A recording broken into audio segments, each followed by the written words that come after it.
Bismillahirrahmanirrahim. Assalamualaikum warahmatullahi wabarakatuh.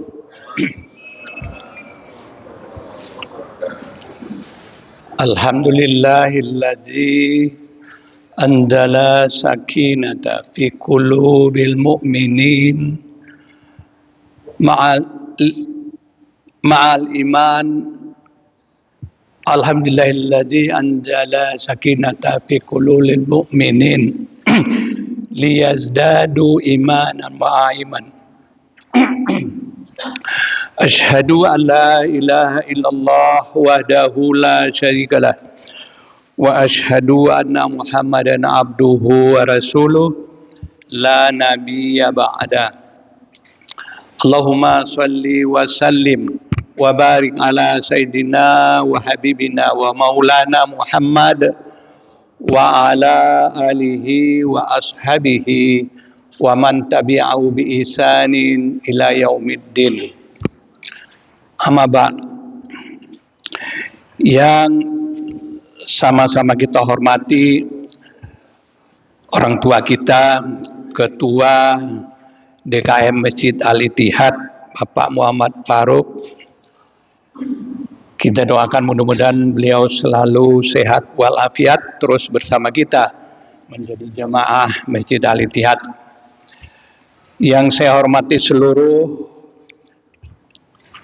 pengurus Dewan Kemakmuran Masjid yang hadir pada kesempatan ini,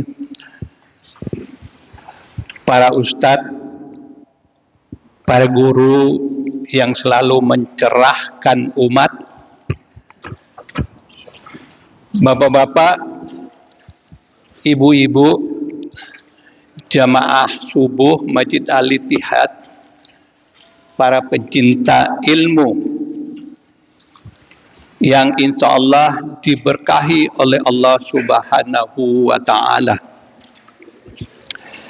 Lebih khusus saya ucapkan terima kasih kepada Uda Al-Abrar yang selalu mengupload merekam video-video dakwah.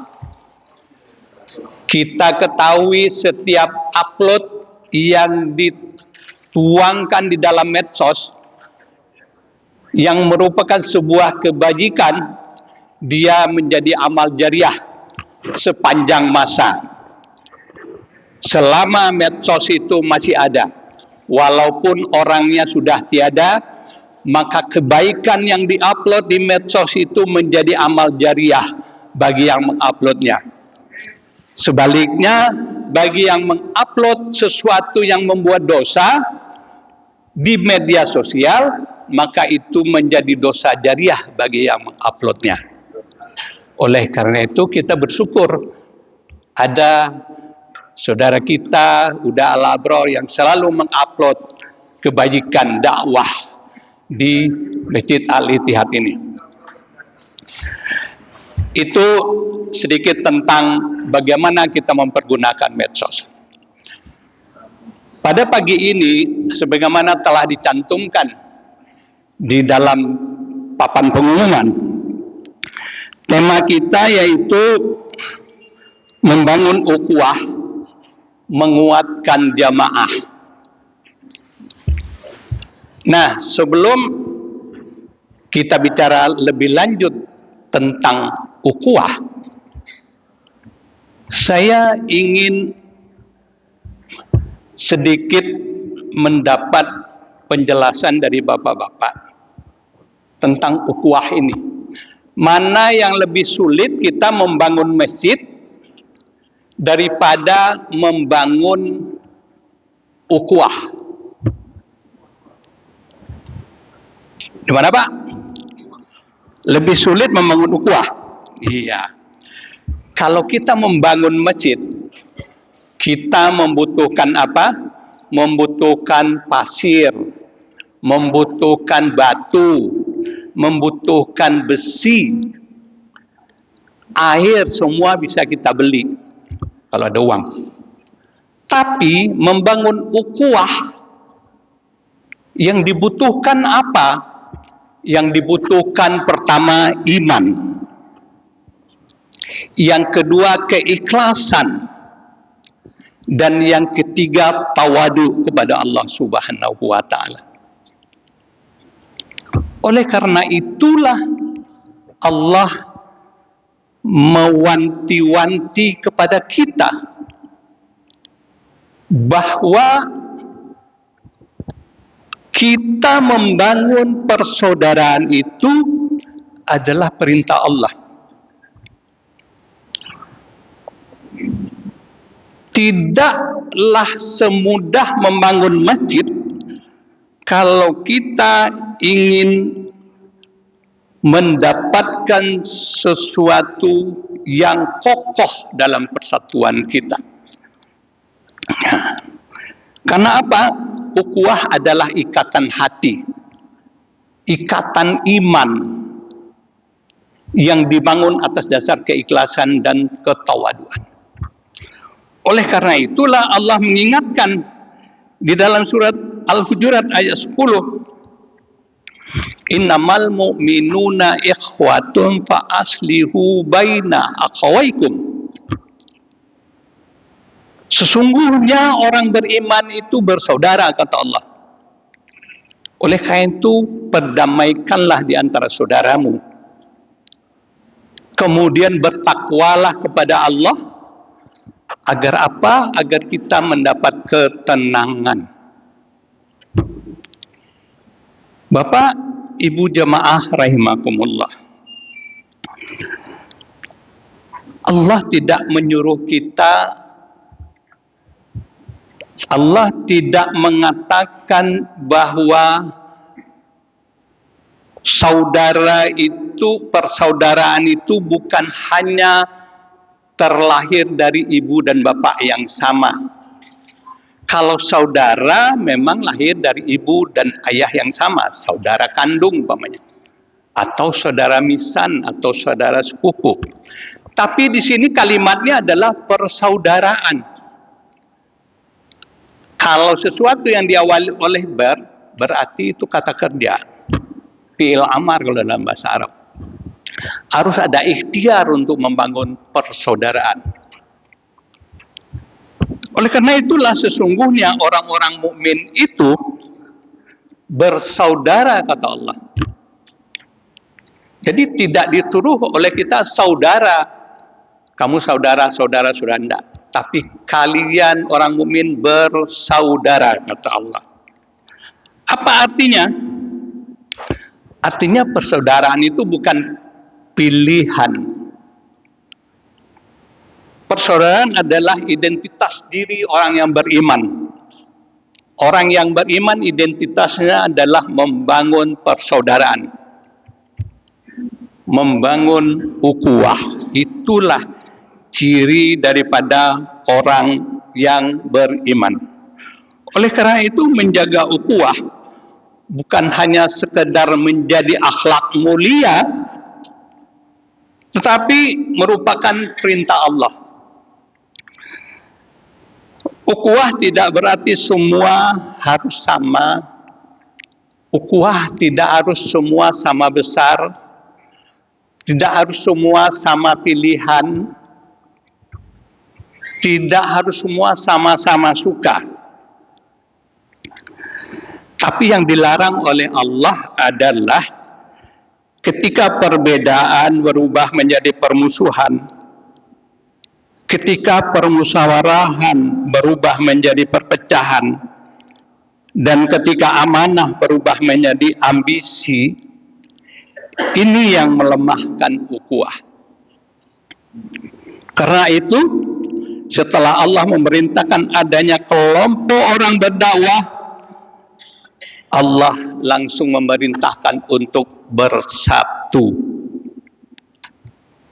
Inilah urutan pendidikan yang diberikan oleh Allah Subhanahu wa taala kepada kita orang-orang yang beriman.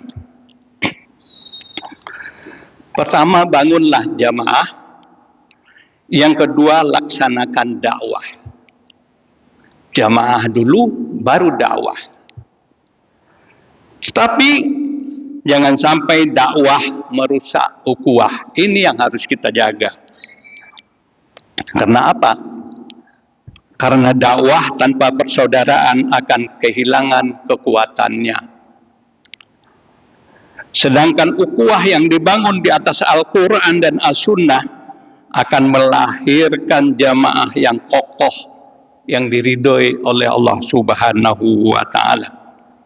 Oleh karena itu Allah mewanti-wanti kita di dalam Al-Quran, surat Al-Imran ayat 104, yang sering kita dengar ini dibaca imam. Wal takum minkum ummatun yad'una ilal khair wa ya'muruna bil ma'rufi wa yanhauna 'anil munkar wa ulaika humul muflihun. Wahai sekalian orang-orang yang beriman, hendaklah segolongan dari kalian, sekelompok dari kalian untuk membangun sebuah organisasi, sebuah kekuatan untuk melakukan kebaikan, mengajak kepada yang ma'ruf dan mencegah kepada kemungkaran. Ini perintah Allah. Untuk apa kita lakukan itu? Wa ulaika humul muflihun.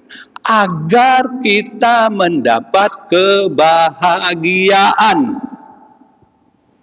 Ya, bukan hanya sekedar kemenangan yang kita dapatkan. Kalau kita menjaga ukhuwah, menyeru kepada ma'ruf, mencegah kepada kemungkaran, kita akan menjadi jamaah yang berbahagia. Nah, ayat ini mengajarkan bahwa dakwah tidak akan berjalan sendiri. Ia memerlukan jamaah yang ikhlas, memerlukan organisasi, dan memerlukan orang-orang yang bersedia mengikuti amanah dan berkhidmat kepada Allah Subhanahu wa Ta'ala. Inilah modal kita. Karena itu keberadaan Dewan Kemakmuran Masjid bukan sekedar struktur organisasi, tetapi merupakan amanah untuk memakmurkan rumah Allah ini, membina jamaah, menghidupkan dakwah, dan melayani umat. Namun, setelah Allah memerintahkan kita membangun jamaah, Allah langsung mengingatkan sesuatu yang lebih penting dari itu. Apa itu? Allah katakan, berfirman di dalam surat Al-Imran 103, wa'tasimu bihablillahi jami'an wa la tafarraqu. Hendaklah kalian berpegang teguh dengan tali Allah, dengan agama Allah, dan jangan kalian bercerai-berai, kata Allah. Tali Allah adalah Al-Quran dan Sunnah. Itu yang harus menjadi pedoman kita dalam membangun ukhuwah Islamiyah. Bapak-bapak yang saya hormati, dua ayat di atas menjadi pelajaran yang sangat indah untuk kita perhatikan. Ayat pertama memerintahkan menjaga persatuan. Artinya organisasi tanpa ukhuwah akan lemah. Sebaliknya ukhuwah yang dijaga akan menguatkan organisasi. Ayat kedua. Ayat berikutnya adalah membangun umat dengan persatuan. Ya. Alhamdulillah kita di Masjid Al-Ittihad ini insya Allah telah dapat membangun ukhuwah dengan baik. Dengan izin Allah, kemarin 2 minggu yang lalu kita telah melaksanakan pemilihan ketua Dewan Kemakmuran Masjid Al-Ittihad. Tentu kita berterima kasih kepada Ketua DKM Bapak Muhammad Farouk berserta seluruh jajarannya dan seluruh panitia yang telah bekerja dengan ikhlas, penuh semangat, ya, sehingga pemilihan ketua DKM itu berhasil dengan baik dan sukses. Sekali lagi saya mengucapkan terima kasih atas usaha yang dilakukan itu. Karena apa? Ini adalah sejarah baru di Masjid Al-Ittihad yang menjadi torehan sejarah. Yang masjid ini telah berusia sekitar 50 tahun usianya. Ya. Jadi sudah cukup tua ini. Nah, pemilihan ini menjadi bagian sejarah yang tidak kita lupakan. Namun keberhasilan ini bukan semata-mata karena kehebatan kita sebagai manusia. Semua terjadi karena pertolongan Allah. Sebagaimana yang sering kita renungkan bersama, sering kita dengar bahwa mulailah sesuatu usaha pekerjaan dengan bismillah. Ya, kenapa kita harus memulai dengan bismillah? Ini perintah. Ya, Nabi Muhammad SAW memerintahkan kepada kita. Karena ketika kita memulai dengan bismillah, dengan niat yang ikhlas dan mengikuti petunjuk Allah, maka hasilnya hanya dua. Ya. Satu, jika kita berhasil, itu menjadi keberkahan. Yang kedua, jika belum sesuai dengan harapan, tetap menjadi rahmat dari Allah Subhanahu wa Ta'ala. Bagi orang beriman tidak ada kekecewaan, tidak ada putus asa dalam berusaha.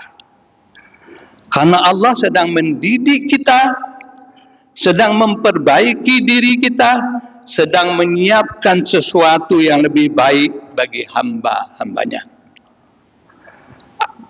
Allah tidak pernah mengecewakan hamba yang memulai segala urusan karena namanya.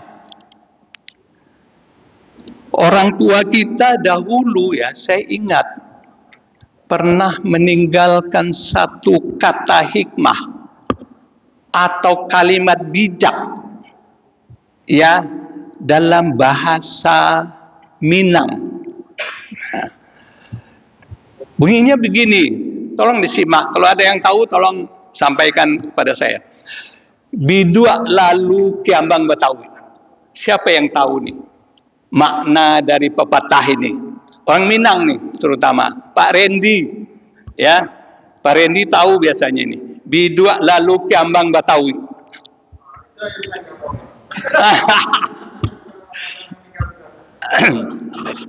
Baik, ketidaktahuan itu bukan berarti sesuatu yang buruk, ya, tapi mengakui sesuatu yang tidak tahu adalah sesuatu yang baik.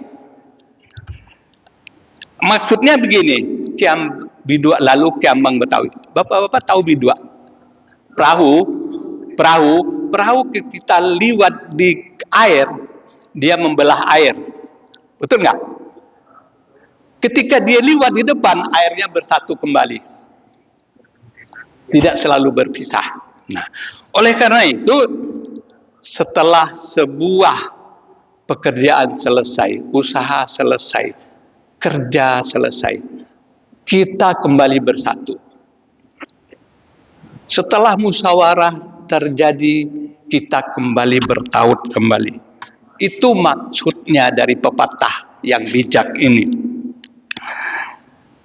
Perbedaan pilihan telah selesai, itu artinya, ya, karena tujuan kita bukan memenangkan seseorang, tetapi memenangkan bagaimana memakmurkan masjid kita ini. Jangan sampai perbedaan pilihan memutuskan tali persaudaraan. Masjid Al-Ittihad bukan milik pengurus. Ini diingat, masjid ini adalah rumah Allah, tempat kita semua bersujud, belajar, bermusyawarah, dan memperkuat ukhuwah Islamiyah. Bahkan kita ingat nama Masjid Al-Ittihad artinya persatuan, ya. Luar biasa orang tua kita yang dulu membangun masjid dan memberi nama masjid ini Al-Ittihad, persatuan, ya. Maka oleh karena itu marilah kita wujudkan makna arti dari Al-Ittihad, nama masjid kita ini, persatuan, ya. Kita bangun persatuan berdasarkan Al-Quran dan Sunnah. Sebagai orang beriman, kita memahami bahwa manusia hanya mampu berikhtiar, ya. Ikhtiar sudah banyak kita lakukan. Musyawarah adalah ikhtiar, ya. Pemilihan adalah ikhtiar. Tetapi keputusan tetap berada di tangan Allah Subhanahu wa taala. Oleh karena itu Allah mengingatkan di dalam Al-Quran, fa iza azamtu fatawakkal 'alallah. Allah mengatakan demikian. Innallaha yuhibbul mutawakkilin. Kemudian apabila engkau telah bertekad, maka bertawakallah kepada Allah. Sesungguhnya Allah mencintai orang-orang yang bertawakal. Ayat ini mengajarkan kepada kita bahwa setelah musyawarah selesai, keputusan telah diambil, tugas kita bukan lagi memperdebatkan hasilnya, melainkan bertawakal kepada Allah dan bersama-sama menjalankan amanah. Saya mengajak, mari kita tinggalkan perbedaan yang telah berlalu, mari kita perkuat ukhuwah Islamiyah, mari kita makmurkan rumah Allah ini dengan sholat berjamaah, majelis ilmu, pembinaan generasi muda, pelayanan kepada jamaah, dan kepedulian sosial. Karena itu, apabila masjid dimakmurkan, insya Allah Allah akan memakmurkan kehidupan kita semua. Sebagai penutup, saya ingin mengajak kita semua merenungkan satu kalimat ini. Mari kita lupakan nomor pilihan, tetapi jangan lupa nomor saf kita di masjid ini. Jangan sampai ditinggalkan saf kita di masjid ini. Karena di hadapan Allah yang akan ditanya bukan siapa yang kita pilih menjadi ketua DKM, tetapi seberapa ikhlas kita menjaga persaudaraan sesama muslim dan seberapa besar kita memberikan kontribusi kita ke dalam kemakmuran rumah Allah ini. Maka marilah kita satukan hati, kita satukan langkah, dan satukan niat. Karena apa? Moto kita ke depan adalah makmurkan masjid, kuatkan jamaah. Moto kita ke depan adalah makmurkan masjid, kuatkan jamaah. Itu yang harus kita gapai ke depan secara bersama-sama. Semoga Allah menyatukan hati kita, memberkahi seluruh pengurus DKM Masjid Al-Ittihad periode yang lalu dan periode yang akan datang. Memudahkan setiap program yang direncanakan, serta menjadikan Masjid Al-Ittihad sebagai pusat ibadah, dakwah, pendidikan, pelayanan umat dan persatuan kaum muslimin. Sebelum ditutup, mari kita berdoa. Saya akan bacakan doa untuk kita bersama. A'udzubillahi minasyaitonirrajim. Bismillahirrahmanirrahim.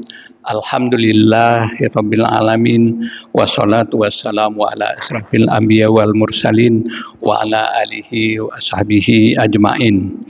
Allahumma alif baina qulubina wa aslih zata bainina wahdina subulus salam waj'al masjidana hadza markaza lil iman wal ilmi wal umfati wal mahabati wa barik lana fi jama'ana wa a'malana waftah lana abwaba khairi wal barakati war rizki waj'alna min ibadika sholihin.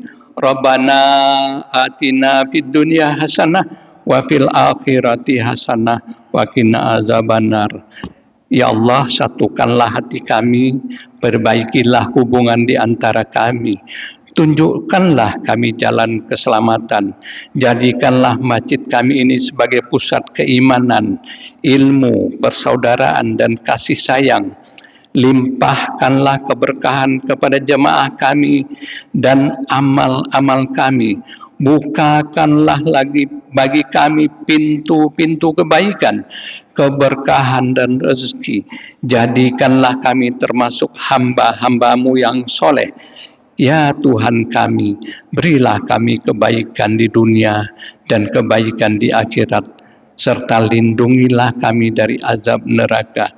Amin, amin ya rabbal alamin. Sekian, terima kasih atas perhatiannya, semoga bermanfaat. Mohon maaf atas segala kesalahannya. Wallahu a'lam bishawab. Wassalamualaikum warahmatullahi wabarakatuh.